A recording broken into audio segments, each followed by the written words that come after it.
Friends మీలో ఎవరైనా సరే హీరో ఎక్స్ట్రీమ్ 125 ఆర్ కొనే ప్రయత్నంలో ఉంటే కనుక మీరు కొన్ని రోజులైతే వెయిట్ చేయండి. సో వెయిట్ చేసి మీ మనీ అయితే సేవ్ చేసుకోండి. ఎందుకంటే ఎక్స్ట్రీమ్ 125 ఆర్లో మనకి చాలా ఇంపార్టెంట్ అప్డేట్స్, అలాగే మనం ఎవరు కూడా ఎక్స్పెక్ట్ చేయని అప్డేట్స్ అనేవి ఇస్తూ మనకి సో మనందరిని అయితే సర్ప్రైజ్ చేశారని చెప్పొచ్చు. సో ఎక్స్ట్రీమ్ 125 ఆర్లో మనకి already single seat variant, splint seat variant, అలాగే ఐబీఎస్, ఏబిఎస్ అని చెప్పేసి మనకి వేరియంట్స్ అనేవి అవైలబుల్గా ఉన్నాయి కదా.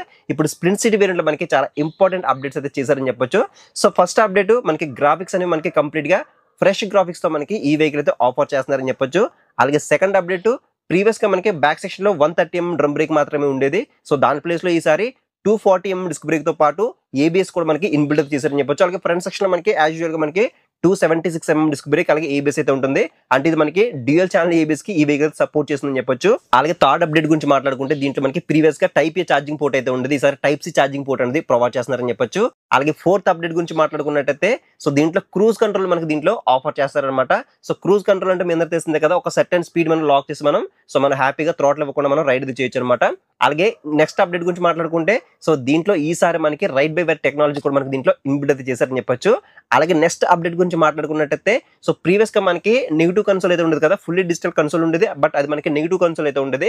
బట్ ఈసారి గ్లామర్ ఎక్స్ లో మనకి ఏదైతే కన్సోల్ ఉందో కలర్ కన్సోల్, సేమ్ కన్సోల్ దీంట్లో కూడా మనకి ప్రొవైడ్ చేయడం జరిగింది. సో దీంట్లో మనకి లాట్ ఆఫ్ ఫీచర్స్ అయితే ఉన్నాయని చెప్పొచ్చు. అంటే మనకి దీంట్లో డిజిటల్ స్పీడోమీటర్ కానీ, ఓడోమీటర్ కానీ, ట్రిప్ మీటర్స్ కానీ, average fuel economy, distance TMT indicator, అలాగే బ్లూటూత్ సపోర్ట్, అలాగే నావిగేషన్ సపోర్ట్, ఇలా మనకి లాట్ ఆఫ్ ఫీచర్స్ అయితే దీంట్లో ఉన్నాయని చెప్పొచ్చు. అలాగే దీంట్లో ఇంకా మనకి రైడింగ్ మోడ్స్ కూడా మనకి దీంట్లో అయితే ప్రొవైడ్ చేస్తున్నారు. సో రోడ్ మోడ్, అలాగే పవర్ మోడ్, అలాగే ఎకో అని చెప్పేసి మనకి 3 రైడింగ్ మోడ్స్ అయితే ఉంటాయి కాబట్టి సో మీకు నచ్చిన రైడింగ్ మోడ్ లో మీరు అయితే రైడ్ అయితే చేయొచ్చు అని చెప్పొచ్చు. ఇక రిమైనింగ్ ఫీచర్స్ గురించి మాట్లాడుకుంటే సో యాజ్ యూజువల్ గా మనకి దీంట్లో అన్ని లైట్స్ కూడా మనకి కంప్లీట్ గా ఎల్ఈడితోనే ప్రొవైడ్ చేస్తారంటే హెడ్ లైట్ కానీ, డిఆర్ఎస్ కానీ, టైల్ లైట్ కానీ, టర్న్ ఇండికేటర్స్ కానీ అన్ని కూడా మనకి కంప్లీట్ గా ఎల్ఈడితోనే ప్రొవైడ్ చేస్తున్నారని చెప్పొచ్చు. సస్పెన్షన్ పరంగా కూడా మనకి ఎటువంటి చేంజెస్ అయితే లేవని చెప్పొచ్చు. ఫ్రంట్ సైడ్ మనకి 37mm టెలిస్కోపిక్ ఫోక్స్ అయితే ఉంటాయి, అలాగే బ్యాక్ సెక్షన్ లో అడ్జస్టబుల్ మోనోషాక్ అయితే ఉంటుంది. And next tyres and wheels గురించి మాట్లాడుకున్నట్టయితే ఫ్రంట్ సెక్షన్ లో 90/90 17 ఇంచ్ ట్యూబ్లెస్ అలా వీల్స్ అనేవి ప్రొవైడ్ చేస్తే, బ్యాక్ సెక్షన్ లో 120/80 17 ఇంచ్ ట్యూబ్లెస్ అలా వీల్స్ అనేవి ప్రొవైడ్ చేస్తారని చెప్పొచ్చు. ఇక దీని యొక్క డైమెన్షన్ గురించి మాట్లాడుకున్నట్టయితే దీంట్లో మనకి 10 లీటర్స్ ఫైబర్ టైప్ ప్లాస్టిక్ బడుతో మనకి ట్యాంక్ అనేది డిజైన్ చేశారు. సో దీని యొక్క మైలేజ్ కూడా మీరు అప్రాక్సిమేట్లీ 55 కిలోమీటర్స్ వరకు ఎక్స్పెక్ట్ చేసి మీరు ఈ వెహికల్ తీసుకోవచ్చు. అండ్ దీని యొక్క కెర్బ్ వెయిట్ అనేది మనకి 136 kg వెయిట్ అయితే ఉంటుంది. సో లైట్ వెయిట్ గా ఉంటుంది అనమాట వెహికల్ అనేది. అలాగే దీని యొక్క గ్రౌండ్ క్లియరెన్స్ కూడా మనకి 180mm అయితే ఉంటుందని చెప్పొచ్చు.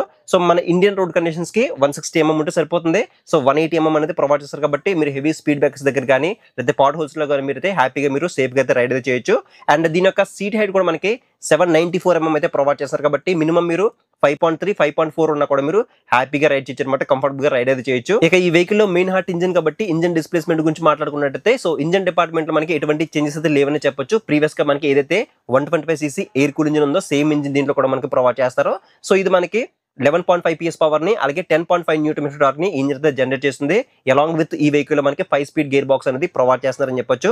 అండ్ నెక్స్ట్ ఈ వెహికల్ యొక్క టాప్ స్పీడ్ గురించి మాట్లాడుకుంటే ఈజీగా మీరు 95 km/h మీద దీంట్లో టాప్ స్పీడ్ అనేది అచీవ్ అయితే చేయొచ్చు. ఇక ఫైనల్ గా మనం దీని యొక్క ప్రైస్ గురించి మాట్లాడుకుంటే ప్రీవియస్ గా మనకి స్ప్లింట్ సీట్ వేరియంట్ యొక్క ఎక్స్‌షోరూమ్ ప్రైస్ అనేది 99,000 రూపాయలకి అయితే ఉండేది. అలాగే ఆన్ రోడ్ కూడా అప్రాక్సిమేట్లీ 1,25,000 రూపీస్ బడ్జెట్ లో అయితే రావడం జరుగుతుంది.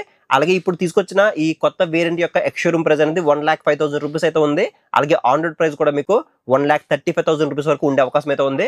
సో ప్రైస్ అనేది మీకు అప్రాక్సిమేట్లీగా చెప్పడం జరిగింది, ఎందుకంటే ప్రైస్ అనేవి సో మీరుండే ఏరియాని బట్టి మనకి డీలర్స్ బట్టి ప్రైస్ అనేది వేరీ అవుతుంది కాబట్టి సో వెహికల్ అనేది మన దగ్గరికి వచ్చిన తర్వాత ఖచ్చితంగా మీకు దీని యొక్క కంప్లీట్ వాకర్ ఇంటర్వ్యూ మీకు మన ఛానల్ అప్లోడ్ చేస్తాను. అలాగే మన ఛానల్లో డైలీ 2 వీలర్ సంబంధించిన కంటెంట్ అనేది అప్లోడ్ చేస్తుంటాను కాబట్టి సో మీలో ఇంకెవరైనా మన ఛానల్ని సబ్స్క్రైబ్ చేసుకొని చూస్తే మాత్రం మన ఛానల్ అనేది 1 lakh సబ్స్క్రైబర్స్ దగ్గరలో ఉంది కాబట్టి సో మీరు కూడా మన ఛానల్ని సబ్స్క్రైబ్ చేసుకొని సపోర్ట్ చేస్తారని ఆశిస్తూ నెక్స్ట్ వీడియోలో మళ్ళీ కలుద్దాం.